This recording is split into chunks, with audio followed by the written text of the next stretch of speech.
techniques we've used so far to create this. There's a little bit of quick selection, a little bit of select and mask, a little clipping mask, and we should get the text to interact like this. Alright, let's get started. First up, let's go to File, let's go to Open, and in our exercise files, there's one called Text Interaction 01. Okay, it's in that folder we've been working in called 05 Selections. Open them up. Now this one is a PSD rather than a JPEG. Why? It's because that I wanted to use a specific font and for us all to use the same font. And because all machines are different, you're probably not going to have this particular font's called Lust. If you want to, you can just obviously click on this layer and hit delete and type out your own text. But for the moment, while you're practicing, let's just work with this font here. What I did is you can right click text here and say convert to shape. It's not appearing there. And it just turns this font here into a shape rather than editable text. So that means it loads on your machine, but you can't change it. You're stuck. Anyway, what we want to do is let's turn the type on and off. And I'm just kind of looking at parts, mainly this chunk through the middle here. And this would be good to kind of overlap. So I want to select this, mask it, have it on its own layer above the text. So let's do that. We're using all the skills we've learned so far, just putting it to a practical example. So I'm going to turn off the Scots layer. I'm going to click on the ink layer, grab my quick selection tool, turn to the brush size. It doesn't really matter. I've got mine at about 50. I'm doing this on and off to see how far I need to go up and down. So I'm going to grab most of that. I'm going to grab most of this. What do I want? Can you see I could go through and keep selecting this, but I don't need it because the text is not going to... Maybe I will just for good measure. Add it to it. Doesn't really hurt. Okay, you're just trying to work out what you need from this to be above. Perfect. So I've done a selection from it. Now if I just added a layer mask now, it's going to kind of work. It's not what I want. I'm going to do one extra step first. I'm going to undo that. I'm going to duplicate this layer. So I'm going to right click it, say duplicate, and this is going to be top ink 01. So I've got two of them now. Now when I add that to this layer, okay, I've got this top bit here that's just got this ink, and the one underneath is this. The one underneath just kind of fills in the background. So now it's just about layer order. Okay, like we did earlier on with the text and the model, it's very similar. Okay, so I'm going to turn the text on, drag this above.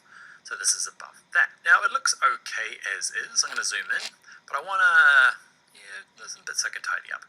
So some of these edges here aren't great. So with the layer mask selected, remember you have to click on this, click on select and mask, like we did in the previous tutorial, and then some of these global ones, well, definitely these global ones are going to work better in this case. You can work on them individually with the paintbrush, but because they're all very similar, we can just drag these things around. So edge detection, yeah, might work.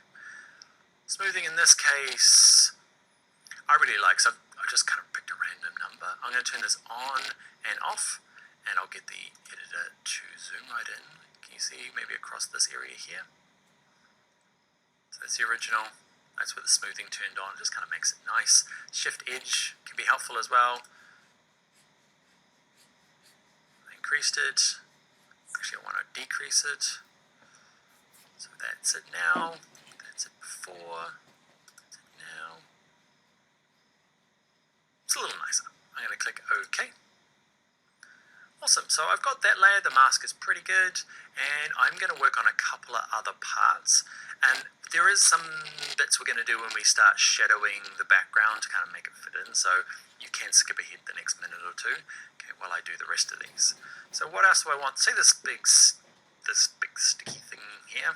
I want that to be above the S. So what I'm going to do is I'm going to do the same thing as before. I'm going to turn this top one off just to make things a little easier to look at. I'm going to duplicate the ink layer. Duplicate layer. You're going to be called top ink 02. Might as well move it to the top.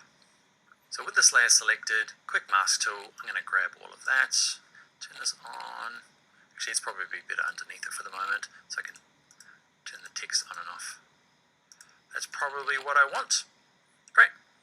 So I'm going to turn them all off except for this guy here. I'm going to add you to a layer mask. He's going to be above my text. Turn the text on, and there he is there. Now in my haste, I selected too much because I don't want it above the H. So I'm going to paint out that selection. And this is going to bring in some of our techniques that we learned earlier on. Remember we were able to paint directly on the mask with black and white to either show or hide things. So on my mask, I'm going to grab my black paintbrush. So there he is there, paintbrush. Do I want it to be black? I do. I want it to be black. I'm going to make sure my opacity is at 100%, and I'm just going to paint out. Mine's a bit of a fuzzy brush there. It doesn't really matter in this case. You can see it kind of starts bringing through the S. I'm going to undo that a couple of times, step backwards, and I'm going to go to my brush size. I'm just going to have the hardness up a lot higher so that I can paint this out. There you go, H. There's a lot of toing and froing. Now with that mask selected, I can go to select a mask, and I'm going to zoom in. Now again, I'm going to crank up the smoothing. You can see it just made it nice. I'm happy with that. Shift edge in a little bit. I'm happy with that as well. What we'll do here though is we'll show you, see this one that says remember settings? It just means it's going to, every time I load this back in for the subsequent mask that I'm going to do, it's going to remember that kind of smoothing and that kind of shift edge. Handy. Zoom out. And let's go through and do the last bit. So I'm going to turn both of them on. It's looking kind of cool. Now I'm going to turn these two both off. And what am I going to do next? I'm going to do this kind of like this bit that blobs out and this little stalk thing. So, duplicate the layer, right click, duplicate, top, I called the other one link. You noticed, I didn't. Okay, top ink, 03. Now, where is it going to go? It's going to be all of this stuff. So, quick selection tool. And I'm going to drag across that. Not that. So I'm holding down the Option key on my Mac or Alt key on my PC to paint that stuff out. There's some weird stuff around there. I'm going to turn you on. And I see there that that's going to go across the T that I don't want. So I can either paint it out with the black paintbrush later on, like I kind of did in the last bit I did. Remember over here? Or I just removed it from the selection here. Cool. So with this layer selector, I'm going to turn it into a layer mask. I'm going to pop it just above my Scott shoes. Instantly I can see there's a little bit there that I don't like, but that's okay. Let's look at painting it out. So on my layer mask, black paintbrush, there you are. I'm going to paint that out. Just kind of mocking it up there. Yeah, that's right. Cool. With it selected, I might tie it up with select a mask, and hopefully, because it's remembered my selections, it's done the smoothing and the shift edge. Okay, I'm going to turn it on. You can see it across there. Turn it off. Nice and smooth there. Alright, let's click OK. Turn all three of them on. It's kind of cool, eh? I like it when there's this kind of like interaction. Looks better from afar. It's the same stuff as we've learned, but in a different practical exercise, because sometimes cutting people out, and you're like, oh, I can't understand that. It's quite simple, there's just one person, but when there's this like interaction, it's the same principle, but we've had to do it across 3 layers, and we didn't even have to do it across 3 layers. I just broke it into little sections to make it a little easier for us to understand. You could have just selected all of these in one big go, but I'm not that clever. So the last thing I want to do is I want to kind of darken these parts in here. Now, the problem with, we used the technique earlier on, remember when we settled that model in the grass? Okay, we used the burn tool. The burn tool is amazing when you're dealing with images, but because I want to darken up the text, watch this, there's a big kind of like Ghostbusters no-go. The burn tool can only work on what's called raster or bitmap images. Don't sweat it. All we need to do is a slightly different technique. So this is new stuff. What we're going to do is we're going to create a new layer. That's this little turned up page here. We're going to call this one Shadows.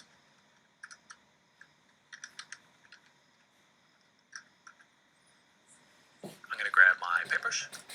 I'm going to pick a color. So I'm going to click in here. Okay, my foreground color. Make sure it's down at black. I'm actually going to maybe pick a slightly warmer, maybe in the pinky space. Where's my pinky space? Just to match, because it's kind of pink in the background there. It's still dark black, but it's got a hint of magenta in there. Now in terms of my paintbrush, I'm going to have the hardness down at 0, so it's nice and fluffy. Looks like that. Undo. I'm going to pick a nice big brush size, 300. What I'm looking to do is, I want to kind of like, actually I'm going to undo. I'm going to turn the opacity down. At 100% it's coming out a bit strong. Okay, so I'm going to just lower it down a little bit. Okay, and what I want to do now, if I click, I can kind of build it up, you can see. So it's just a nicer way of building up stuff. So I'm going to go edit, step backwards a good few times. I'm using my shortcut so I don't have to keep clicking on there. So what I'm going to do is I'm going to, let's do a really obvious one. Let's do across this H. So I'm going to do across there. And it works pretty good, except it's coloring in the background and everything. I'm going to go on full noise. Can you see it's actually covering, I've gone way too far as an example for you, but you can see it's just coloring in the background, which is not amazing. But there is a cool little trick. It's combining what we did a little earlier on.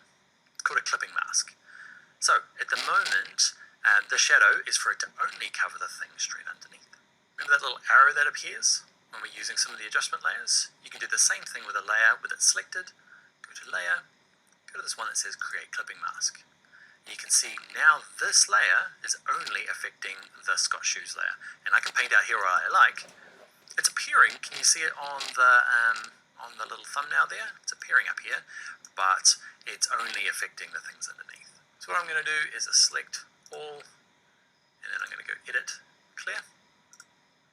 Gets rid of all that junk I've done, select, deselect. So with the shadow layer selected, it's got a clipping mask just above Scott.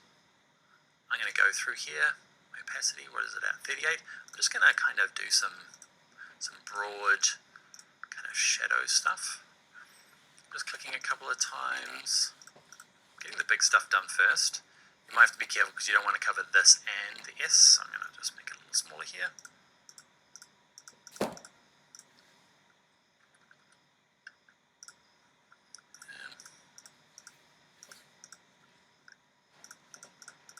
Clickety click. If I miss anything, probably. You guys are all watching me. Cool, so I'm getting this in. I'm actually going to go double down, get a smaller brush. I quite like the big broad stuff first, and then get in the smaller. I'm getting a smaller brush and just kind of, I like it quite sharp where it exactly comes out, but then gets more fluffy. Clicking and dragging, clicking, dragging.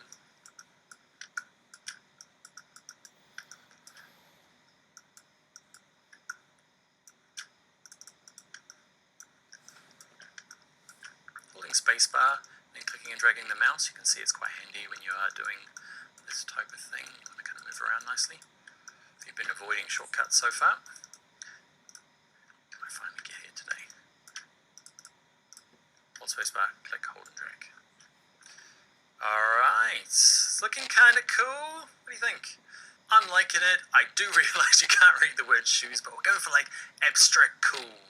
It could be like a nice big graphic for the front cover and supported with maybe a logo that kind of helps define the text a lot.